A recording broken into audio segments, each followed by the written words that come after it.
नमस्कार, capital TV Uttar Pradesh देख रहे हैं आप। आपके साथ मैं हूं बबीता। चुनाव जारी है तो वहीं चुनाव के चलते सभी पार्टियां प्रचारों में लगी हैं। इसी के चलते हरीश रावत भी यूपी में कांग्रेस पार्टी के लिए प्रचार करने पहुंचे हैं। इसी बीच हरीश रावत ने एक दावा किया है। हरीश रावत का ये दावा है कि इस बार उत्तराखंड में कांग्रेस की सरकार बनेगी और साथ ही ये भी कहा है कि इस बार उत्तराखंड में कांग्रेस को अच्छा बहुमत मिल रहा है और जनता ने परिवर्तन के लिए वोट दिया है। हरीश रावत ने भाजपा पर तंज भी कसा और कहा कि उत्तर प्रदेश में भी हम चीजों को बदलने का प्रयास कर रहे हैं। उन्होंने कहा कि पिछले 2 सालों में कांग्रेस पार्टी ने खूब संघर्ष किया है और इस बार कांग्रेस की सरकार यूपी में आकर ही रहेगी और उत्तर प्रदेश को फिर से विकास के मार्ग पर लाने में सफल होगी। आप भी सुनिए हरीश रावत का ये बयान। भगवान विश्वनाथ की कृपा से और हमारे बद्रीनाथ केदारनाथ की कृपा से हम उत्तराखंड में सरकार बनाने जा रहे हैं और बहुत अच्छा बहुमत हमको मिल रहा है। जनता ने परिवर्तन के लिए वोट दिया है। जनता ने इस समय स्वयं परिवर्तन का नेतृत्व किया है और उसका लाभ कांग्रेस को मिल रहा है। कांग्रेस उत्तराखंड में सरकार बना रही है और मुझे उम्मीद है कि उत्तर प्रदेश में भी हम स्थितियों को बदलने में और कांग्रेस को पुनः मुख्य धारा में लाने के में सफल होंगे।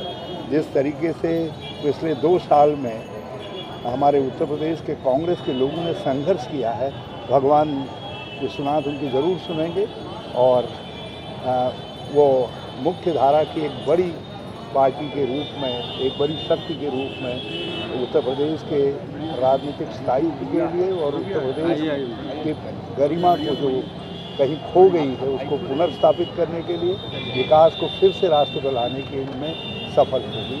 हमको उतनी शक्ति, उतनी ताकत भगवान देंगे। इसी बीच हरीश रावत ने बीजेपी पर जमकर हमला भी बोला और ईवीएम में गड़बड़ी की बात भी कही और कहा कि चुनाव प्रक्रिया पारदर्शी होनी चाहिए और बिना किसी प्रभाव के होनी चाहिए। इसमें ही संवैधानिक लोकतंत्र की सुरक्षा है।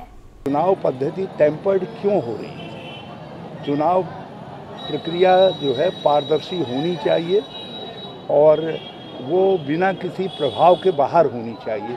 इसी में लोकतंत्र का हित है। वहीं हरीश रावत ने नवाब मलिक पर हुई कार्रवाई की निंदा करते हुए केंद्र सरकार को घेरा और यह आरोप लगाया कि नवाब मलिक को जानबूझकर फंसाया जा रहा है और साथ ही लगातार हो रही छापेमारी पर बोलते हुए हरीश रावत ने भाजपा पर तंज कसते हुए कहा कि जहां भाजपा खुद को कमजोर मानती है वहां उनके 3 सहायक ईडी, सीबीआई और इनकम टैक्स का सहारा लेती है। फिलहाल सब उनके इस ईडी खेल को समझ गए हैं। जहां कहीं भाजपा कमजोर पड़ती है तो उनके 3 सहायक हैं, ईडी, सीबीआई और इनकम टैक्स। तो वो उनका सहारा लेते ही लेते हैं।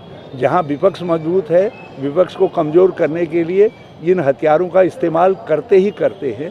तो चुनाव में आने वाले राज्यों में पहले से ही इसका उपयोग करते हैं और कहीं बाद में कर रहे हैं। महाराष्ट्र के अंदर महत्वपूर्ण कुछ चुनाव होने जा रहे हैं तो उससे पहले ये धमाका करके भाजपा ध्यान हटाने की कोशिश कर रही है, लेकिन इससे उनको कुछ फ़ायदा नहीं होने जा रहा है। अब उनके इस खेल को, ईडी खेल को सब समझ गए। केवल सरकार गिराने की कोशिश हो रही है, बल्कि उनको लगता है कि इस तरीके का जो राष्ट्रीय गठबंधन कल खड़ा हो सकता है वो उस तरीके के गठबंधन से भाजपा घबराई हुई है। इसलिए इस तरीके की बहुत सारी हरकतें होंगी आगे आने वाले दिनों में, देखिएगा। आपको बता दें कि पूर्व केंद्रीय मंत्री और उत्तराखंड के पूर्व सीएम हरीश रावत वाराणसी पहुंचे हैं और कांग्रेस प्रत्याशियों के लिए डोर टू डोर कैंपेन कर रहे हैं। वाराणसी पहुंचकर उन्होंने श्री काशी विश्वनाथ दरबार में दर्शन किए और बाबा विश्वनाथ के दर्शन के बाद पूर्व सीएम दुर्गा कुंड मंदिर में पहुंचे और माता का पूजन भी किया। यूपी के चुनाव में अब हरीश रावत की भी एंट्री हो गई है और अब देखना ये होगा कि हरीश रावत की एंट्री से यूपी में कांग्रेस को कितना फायदा होता है। आप देखते रहिए कैपिटल टीवी उत्तर प्रदेश। नमस्कार।